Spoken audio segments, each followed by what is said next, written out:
Hello and welcome guys, divine tarot 888 एक fresh topic पे reading कर रहे हैं जिसका टॉपिक है नो कॉन्टेक्ट सिचुएशन में आपके पर्सन की एक्टिविटीज़ के क्या एक्टिविटीज़ चल रही हैं उनकी।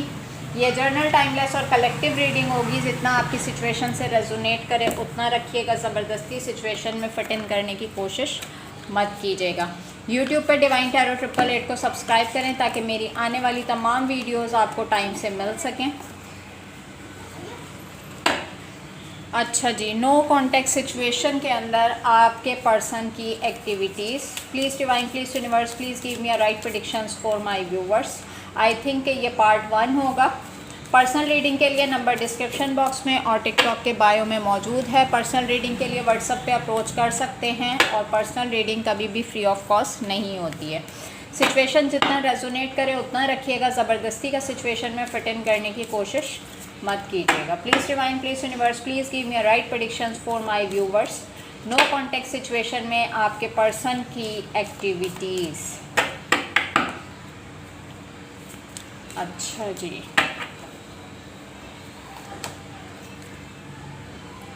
The bridge, okay. The poet,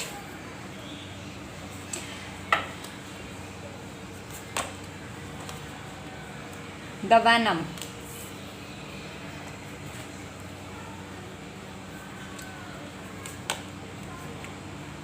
the warm,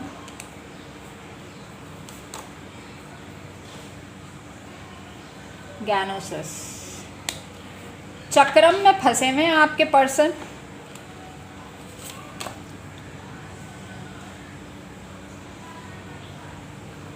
the shapes shifter, new deck है ये मेरा और इसके आंसर्स बहुत क्लियर होते हैं। The box, the castle, the last one is the offering. एक चीज़ तो क्लियर है कि आपके पर्सन ने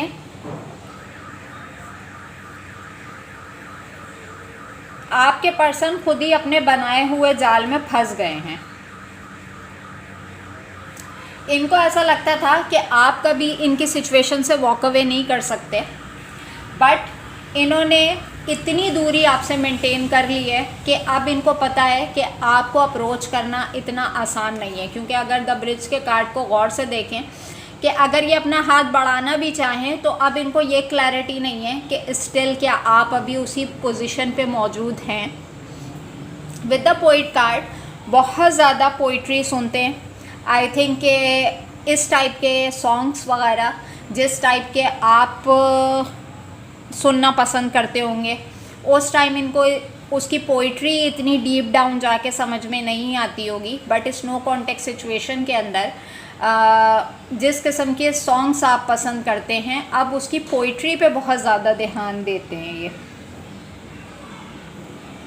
अगर इनको गौर से देखें तो आप देखें हर जगह पे एक बॉक्स बना हुआ नज़र आ रहा है। यानी कि ये समझते थे कि मैंने घेरा ऐसा डाला है सामने वाली बंदी या सामने वाले बंदे के ऊपर, जेंडर स्पेसिफिक है अपने तरीके से लीजिएगा, कि वो मेरी एनर्जी से कभी डिटैच नहीं हो सकता या नहीं हो सकती। विद द ऑफरिंग कार्ड के सोच बहुत ज़्यादा रहे हैं, लेकिन अब इनको ऐसा लगता है कि मैं ऑफ़र करूं भी तो क्या करूं, क्योंकि इन्होंने इतना डिस्टेंस मेंटेन किया आपसे, इतना डिस्टेंस मेंटेन किया कि आपने अब होप ही छोड़ दी कि वापसी का कोई रास्ता भी मौजूद है।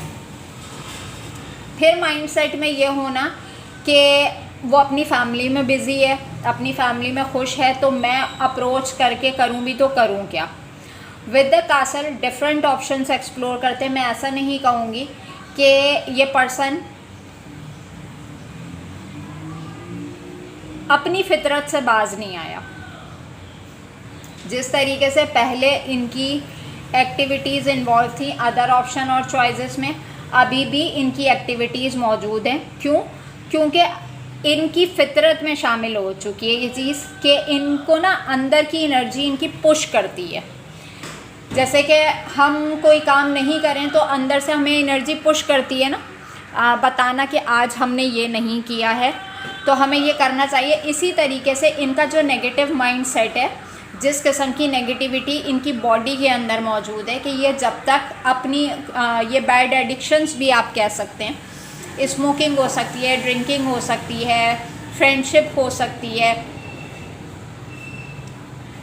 किसी भी किस्म का जो भी एडिक्शन आप ज़्यादा बेहतर समझते होंगे, क्योंकि इस नो कॉन्टेक्ट सिचुएशन में जब तक ये अपने आप को सेटिस्फाई ना करें इनको सुकून नहीं मिल पाता। और एडिक्शन है इनको, बैड एडिक्शंस हैं और बहुत अर्ली एज से हैं इनके अंदर।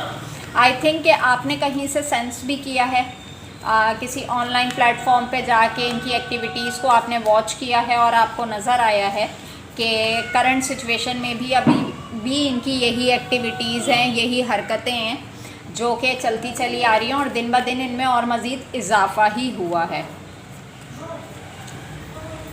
अच्छा जी, यहाँ पे द ब्रिज का कार्ड क्यों है? 3 ऑफ पेंटिकल्स। इन्होंने खुद आपको थर्ड पार्टी सिचुएशन में डाला with the queen of swords. आप इस वक्त नाराज़ हैं और इंतहाई लेवल का नाराज़ हैं आप इस इंसान से। ये इंसान बहुत अच्छे तरीके से जानता है कि अगर तो मैं अप्रोच करता भी हूँ तो सामने वाली बंदी ने बाकायदा तौर पे चीखना चिल्लाना शुरू कर देना है, क्योंकि इस इंसान ने हर मोड़ पे आपको 2 सिचुएशन में जगल करवाया। Taurus, Virgo, Capricorn, Libra, Gemini, Aquarius, again Capricorn, devil की एनर्जी, 8 ऑफ सोर्ड्स, टेम्परेंस। इस नो कॉन्टेक्ट सिचुएशन में ये इंसान बहुत अच्छे तरीके से जानता है कि हो सकता है बैक ऑफ द माइंड आपको, बैक ऑफ द सिचुएशन नहीं पता हो कि इस इंसान का ऐसा बिहेवियर मेरे साथ क्यों, जबकि ये जब आपको 2 सिचुएशन में जगल करते थे, जब ये अपने दूसरे सिनेरियोज एक्सप्लोर करते होंगे और करते थे, इस चीज़ की कंफर्मेशन है। लेकिन अपने ऊपर कोई ब्लेम ना आए, अपने ऊपर कोई बात ना आए, इसीलिए with the 8 of swords card आपको स्टक करके रखा हुआ था, आपको सिचुएशन में बांध के रखा हुआ था, आपको क्लोजर नहीं मिल पाता था कि ये रिलेशनशिप जा रहा है तो किस तरफ जा रहा है, जबकि इस पर्सन को एडिक्शन हो गया था आपका। यानी कि इसको ऐसा लगता था कि मैं कुछ भी करूं लेकिन ये बंदी मेरे हाथ से नहीं जानी चाहिए। बंदा या बंदी जेंडर स्पेसिफिक है, अपने तरीके से लीजिएगा। द बॉक्स का card with the 7 of swords card. आपने जिस मूवमेंट पे रिलेशनशिप स्टार्ट किया, और it's your divine counter part, king of swords और क्वीन ऑफ सोर्ड्स दोनों हैं यहाँ पर। आप दोनों इक्वल डिवाइन काउंटर पार्ट हैं। इस रिलेशनशिप से आपने ये सबक तो ज़रूर सीखा कि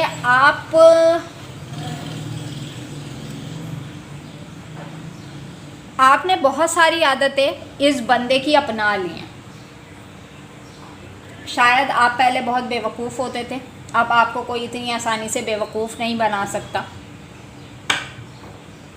विजडम गेन किया आपने इस रिलेशनशिप में, और ये पर्सन अब इस चीज़ को एडमिट नहीं कर पा रहा कि मुझसे सीखी हुई बंदी या मुझसे सीखा हुआ बंदा मेरे साथ कैसे इम्प्लीमेंट कर सकता है। With the wheel of Fortune card, आप किस्मत का वेट ही करते रहे और ये पर्सन, इसने कोई क्लोजर नहीं दिया और ये आपकी सिचुएशन से भाग गया और आप इसी में रहे कि अब कुछ सेटलमेंट होगी, अब कुछ सेटलमेंट होगी, बट सेटलमेंट नहीं हो सकी।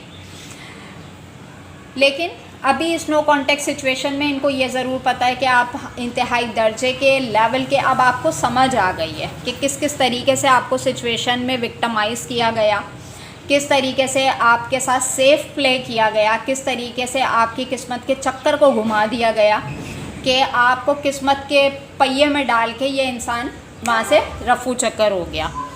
तो ये चीज़ ये सेंस कर सकते हैं कि अब आप इतने बेवकूफ़ नहीं रहे हैं जितना बेवकूफ़ इस इंसान ने आपको बना लिया, और इस इंसान को ये चीज़ पता है कि अब आप इतनी आसानी से बेवकूफ़ बन भी नहीं सकते। तो नो कॉन्टेक्ट सिचुएशन में यहाँ तक ये नज़र आया। आगे इसको मज़ीद एक्सटेंड करते हैं। ये पार्ट 1 था, पार्ट 2 से इसको कनेक्ट करते हैं। अपना बहुत ज़्यादा ख्याल रखिएगा। Take care and bye bye.